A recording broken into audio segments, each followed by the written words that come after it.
Bonjour tout le monde, nous sommes donc le 26 décembre 2024 et j'entame ici donc la suite donc de mon feuilleton sur mes mémoires.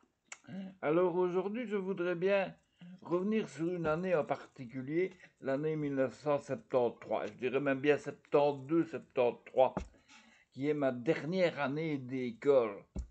Non pas qu'après je me suis sorti avec un grand diplôme, puisque j'ai raté cette année, une de plus, et que c'était quand même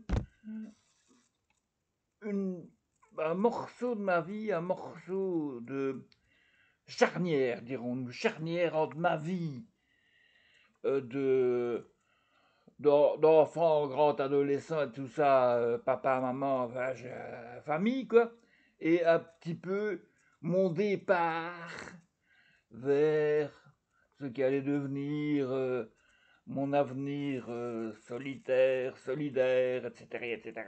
Bon, résultat des courses, en 1972, j'arrive à l'EXA. L'EXA, c'est l'école de secrétariat à Liège.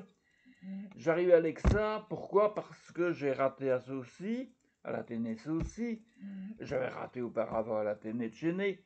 Donc j'étais déjà quand même très âgé, me retrouvant à l'âge de 19 ans avec des condisciples de 16 ans à l'EXA. Donc pas mal de filles d'ailleurs. Donc au début, donc je ne raconte pas les... Je reviendrai dessus sur mes pérégrinations avec mes collègues, enfin mes condisciples de l'époque, garçons et filles. Mais j'arrive surtout sur 1973. Début 1973, alors qu'une fois de plus, on est lundi, et que moi lundi, c'était déjà une prévision, une prédilection sur mon avenir professionnel, où j'allais détester le lundi.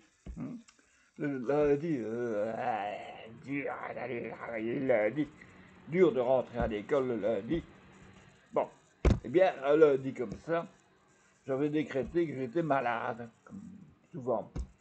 Mais mon père a dit, ah non, hein, fille, je vais te conduire au boulot et tu vas aller au boulot. Enfin, pas au boulot, à l'école, quoi. Alors, je suis allé à l'école. Et quand je suis arrivé à l'école, il y avait un grand rassemblement sur la rue. Il se passait quelque chose, je ne savais pas quoi. Vous ne me tenez pas au courant de l'information à ce moment-là. Je ne savais pas qu'il y avait un ministre à l'époque de la Défense nationale, Van den Buynans, VDB, qui avait eu un projet, qui avait sorti un projet de réforme du sursis avant le service militaire, hein, parce que le service militaire existait à l'époque. Et alors, bon, ben, ça avait fort frappé les étudiants et tout ça qui étaient concernés. Hein. Bon, moi aussi j'étais concerné, mais je ne le savais même pas. Et puis, bon, ben, sur ces entrefaites, j'ai demandé aux autres qui étaient là, qu'est-ce qui se passe? Ah bon? Et alors, il y a quelqu'un qui m'a dit, ben, viens, j'étais quand même déjà très dynamique au niveau de l'organisation à l'école. On s'occupait d'un journal, on s'occupait d'un paquet de trucs que je n'avais pas fort de rapport avec ça. Et puis, bon, ben, je me suis dit, qu'est-ce qui se passe? Qu'est-ce que je vais faire? Je vais pas retourner maintenant hein, que je suis ici. Et puis, on est venu me trouver, je ne sais plus qui est venu me trouver en me disant, Jacques, est-ce que tu ne voudrais pas aller à la tribune? À la tribune? C'est quoi une tribune? Et en fait, c'était une assemblée dans le réfectoire, et dans ce réfectoire, il y avait une table où il y avait divers étudiants que je ne connaissais pas, et moi j'étais là aussi. Et je suis devenu incidemment, comme ça, le représentant de l'EXA au comité de mobilisation lycéen de Liège. Et je me suis retrouvé à expliquer aux gens le contenu du projet VDB alors que 5 minutes avant, je n'y connaissais rien. Donc j'ai lu les trucs, j'ai lu les papiers, les tracts qu'on me donnait, et je me suis dit, bon, c'est sérieux, maintenant je suis dans le bain, quoi. Et ça m'intéressait quand même très fort d'être enfin dans le bain, d'être enfin dans le concret, d'être enfin dans le réel, et non plus dans mes rêves d'enfant, d'adolescent, attardé. Et voilà. Alors, ça a duré un mois, cette grève, hein, c'est au mois de janvier 73. Et je suis allé manifester à Bruxelles, poursuivi par la police, j'ai ramassé un coup de matraque, bon, toute une série de choses qui ont fait que ça m'a forgé une attitude militante. Et bien sûr, bon, comme j'étais quand même toujours très intéressé par les filles, par mes condisciples, il y en avait une en particulier qui était tout autour de moi, une toute petite fille, très jolie, très gentille, qui s'appelait Simone.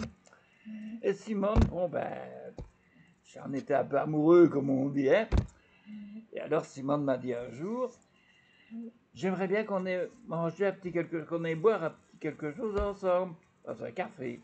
Ah, bon, pourquoi pas. Alors on est allé dans quelque chose, dans un endroit que je ne connaissais absolument pas, qui était assez sinistre, je dois dire, quand on y rentrait. C'était vide, c'était un drôle de truc.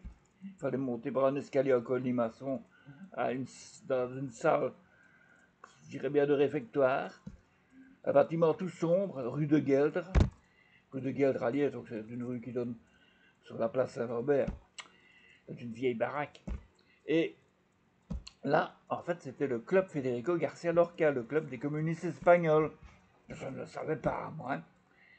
Alors elle m'a fait goûter leur fameuse espèce de mélange de tarte avec des pommes de terre, et je ne sais plus comment ça s'appelle, mais tortilla, merci, merci ma femme qui n'était pas là, mais qui sait.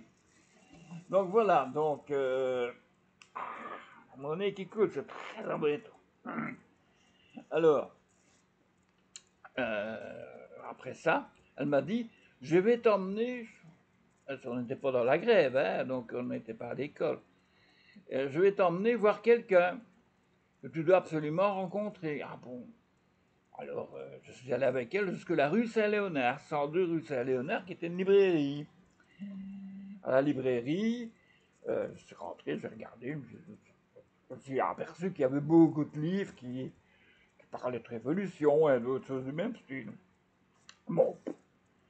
Et puis on m'a fait monter dans un petit bureau où je me suis retrouvé avec un gars, je ne sais pas quel âge il pouvait avoir, 50 ans sans doute, qui avait l'air vieux, avec des cheveux gris et des lunettes, et qui m'a accueilli, bras ouverts. Et je me suis assis en face de lui avec Simone à côté. Et il a commencé à parler. Je comprenais plus rien de ce qu'il me disait. C'est-à-dire que j'étais cassé plus les pieds, quand est-ce que ça va finir ce truc. Et puis après, je suis redescendu avec Simone, et Simone m'a fait ma carte de la jeunesse communiste. Et je suis devenu jeune communiste. Voilà. Et comment on devient jeune communiste, hein? Comment on se retrouve des années plus tard avec un truc comme ça derrière soi. Enfin, bon, bref. C'est tout, simplement pour cette petite anecdote. Et c'est déjà très long comme vidéo aujourd'hui. Alors voilà, à demain pour une autre aventure extraite de mes mémoires. Comme ça. Allez, ciao! Good.